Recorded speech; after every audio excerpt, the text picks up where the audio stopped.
শেহতীয়াকৈ যি post-mortem report আহিলে আৰু সেই ৰিপৰ্ট অহাৰ পূৰ্বেই কিন্তু ঘটনা যেতিয়া আৰ্শব আলীৰ মৃত্যু হৈছিলে তাৰ পিছতেই জিপি সিঙে এটা কথা টুইট কৰি জনাইছিলে যে তাৰ যিগৰাকী অফিচাৰ্ছ ইনচাৰ্জ আছিলে দীপাংকৰ চাংমাইক তেওঁক তৎকালীনভাৱে চাকৰিৰ পৰা নিলম্বন কৰা হৈছে, যিগৰাকী নৈশৰ দায়িত্বত থকা হোমগাৰ্ড আছিলে তেওঁলোককো নিলম্বন কৰা হৈছিল। কিন্তু শেহতীয়াকৈ যি মৰণোত্তৰ পৰীক্ষা আহিছে যে সেয়া হৃদৰোগত আক্ৰান্ত হৈ আৰ্শব আলীৰ মৃত্যু হৈছে আৰু লগে লগেই সেই যি তেওঁলোকৰ নিলম্বন আছিলে নিলম্বন সম্পূৰ্ণ তাৎক্ষণিকভাৱে প্ৰত্যাহাৰ কৰা হৈছে।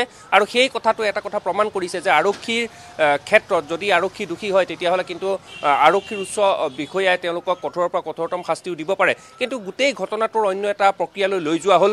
আৰ্শব আলী মৃত্যুক কেন্দ্ৰ কৰি তেওঁলোকে আৰক্ষীয়ে আক্ৰমণ কৰি আৰক্ষীয়ে তেওঁক গুৰুলাগুৰুকৈ প্ৰহাৰ কৰি হত্যা কৰাৰ সন্দেহ পৰিয়াললোকে প্ৰকাশ কৰিলে। একাংশ লোকে তাক উচতনি দিলে আৰু একাংশ তৃতীয় পক্ষ তাত আহি এখন থানা জ্বলাই দিয়াৰ পৰিকল্পনা তেওঁলোকে কৰিছিল। কালি আমি ইতিমধ্যে সবিস্তাৰে বাতৰি সম্প্ৰচাৰ কৰিছোঁ যে পেট্ৰলৰ বটল পোৱা গৈছে, 4খনকৈ চোকা অস্ত্ৰ পোৱা গৈছে, লাঠি পোৱা গৈছে, প্ৰায় এবস্তা বা দুবস্তাতকৈও অধিক শিলগুটি আৰক্ষীয়ে উদ্ধাৰ কৰিছে। কিন্তু কথাটো হৈছে যিসকলে এই গোটেই ঘটনাটোক এটা অন্য ৰূপ দিবলৈ চেষ্টা কৰিলে সেই অন্য ৰূপ দিবলৈ চেষ্টা কৰা লোকসকলে প্ৰকৃততে আৰ্শব আলী কোন হয়, আৰ্শব আলী কিয় আৰক্ষীয়ে আটক কৰিছিলে বা আৰ্শব আলীৰ মৃত্যু কেনেকৈ হৈছিলে সেই কথাৰ বিষয়ে কোনো ধৰণৰ তথ্য তেওঁলোকৰ হাতত নাই। তেওঁলোকৰ উদ্দেশ্য এটাই আছিল যে খেলমাটি আৰক্ষী চকীখন আক্ৰমণ কৰিব লাগে, যদি পাৰি খেলমাটি আৰক্ষী চকীখন তেওঁলোকে জ্বলাই দিয়াৰো পৰিকল্পনা কৰিছিল বুলি ইতিমধ্যেই আমি কালি বাতৰি সম্প্ৰচাৰ কৰিছোঁ। কাৰণ বহু আপত্তিজনক সামগ্ৰী তেওঁলোকে উদ্ধাৰ কৰিছে।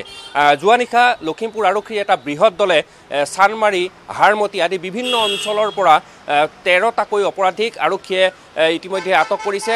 জাহাংগীৰ আলীৰ তথ্যৰ ভিত্তিতো বহুকেইটা আৰক্ষীয়ে আটক কৰিছে আৰু আজি তেওঁলোকৰ শাস্তি কি হ'ব বা খন্তেক সময়ৰ পিছতে দুপৰীয়া 12:30 বজাত এখন সংবাদমেল সম্বোধন কৰিব আৰক্ষী উচ্চপদস্থ বিষয়াসকলে লখিমপুৰ সদৰ থানাত। সেই সদৰ থানাতেই হয়তো গোটেই ঘটনাটোৰ প্লেনিং কোনে কৰিছিল, তাত কোন তৃতীয় পক্ষ আছিলে, তৃতীয় পক্ষই কিয় এই ঘটনাটোৰ আলম লৈ আৰক্ষীক আক্ৰমণৰ লক্ষ্য কৰি লৈছিলে, সেই গোটেই তথ্যবিলাক হয়তো এই সংবাদমেলযোগে সদৰি কৰিব। কিন্তু মূল কথাটো হৈছে যে খেলমাটি আৰক্ষী চকী অপৰাধীৰ ঘাটিসমূহত বিভিন্ন ধৰণে অভিযান চলে। লখিমপুৰ সদৰ থানাৰ সহযোগত খেলমাটি অঞ্চলৰ আশে পাশে যিবিলাক অবৈধ কাৰ্যকলাপ চলি থাকে সেই অবৈধ কাৰ্যকলাপৰ বিৰুদ্ধে খেলমাটি আৰক্ষীয়ে অভিযান চলাই থাকে। গতিকে সেই অভিযানত একাংশৰ যি বেপাৰ আছিলে, ক'লা সাম্ৰাজ্য আছিলে, সেই ক'লা সাম্ৰাজ্য সম্পূৰ্ণৰূপে নোহোৱা হৈ গৈছিল।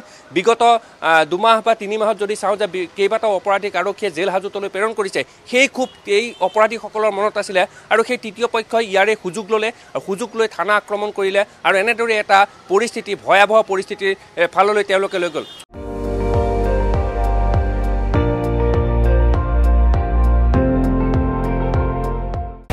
আপুনি চাই আছে ND24, সৰ্বশ্ৰেষ্ঠ নহয় সৰ্বোত্তমৰ দৌৰ।